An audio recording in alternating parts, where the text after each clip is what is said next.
This is KTVO's Good Morning Heartland.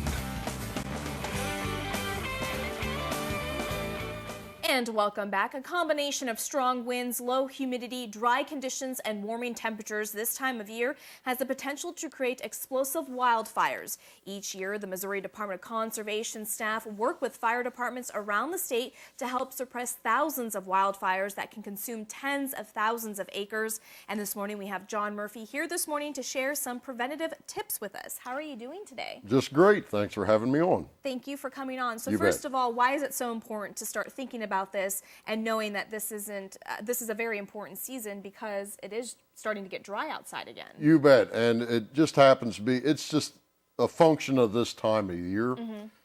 This time of the year, we're coming out of that winter thaw. Pretty much all the vegetation that's out there now is what we call available to burn. Okay, so even if the grasses are short, they're brown, they're dry, they're ready to burn, they're crispy, your leaf material is ready to burn. So this time of year, and we're talking about, you know, the front end of spring, tail end of winter, stuff that would normally stop a fire, say in June or May, is not going to stop a fire right now.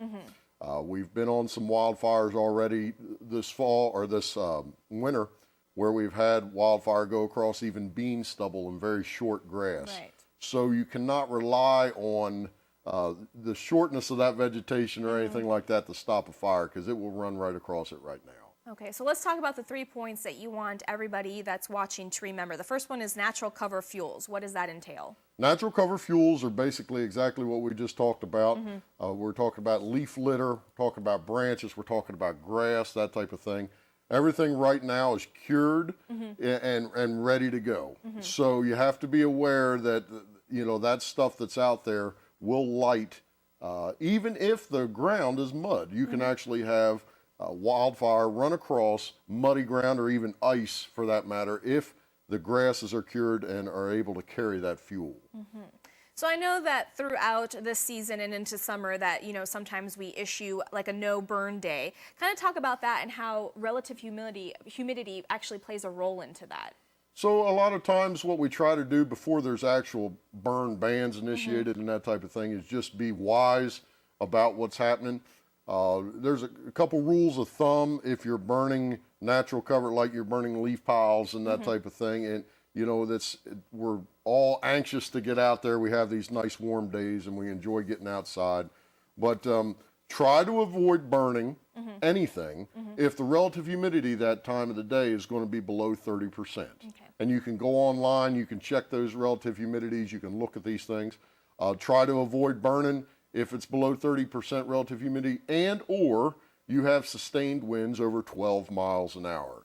If you have a combination of those two, wildfires or natural cover fires become extremely hard to handle below a relative humidity of 30%. I mean, you can't hardly put them out when it gets down to 20 and in the teens. So avoid those type of situations.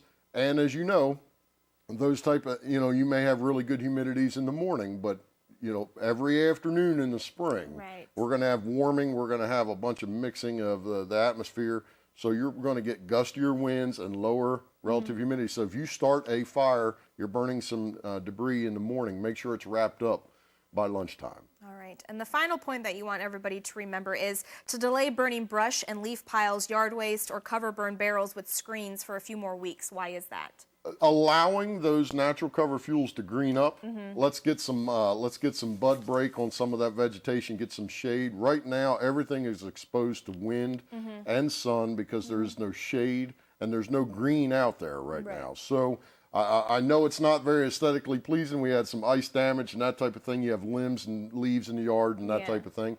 If you can put off burning those piles, burning off that debris for just a few more weeks, and you'll be surprised what the difference between mid-March and mid-April can do. Allow that grass to get green.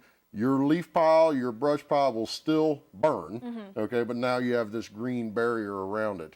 And then also emphasize putting screens over those burn barrels to allow to catch some of that mass transport, to catch some of that stuff coming out of the burn barrels. Right. And I know, people growing up here and stuff like that have their own land. They're very familiar with, burn piles and stuff like that. But is there any way that, if this is new to them or something like that, they can contact the Missouri Department of Conservation for any information? How can they get a hold of it with you guys? Well, you can call the Northeast Regional Office if you're interested in, what kind of weather are we experiencing? Is it hazardous weather? I would also suggest talking with your local fire chief. Okay. And we'll be more than glad to, either organization be more than glad to give you advice on what you can do to prepare around a brush pile or of that type of nature. Just be cautious and keep an eye on the weather. That's the big thing. That's why we have tornadoes in this part of the world, because weather changes from day to day very dramatically. Right. So just keep an eye on the weather. I check the weather probably 4 or 5 times a day, and just be using some common sense. All right, and be very cautious when you do so. Thank you so much, John, for coming on. You What bet. we'll do is Thanks we'll for post having me. everything on our website at heartlandconnection.com, and we'll be right back.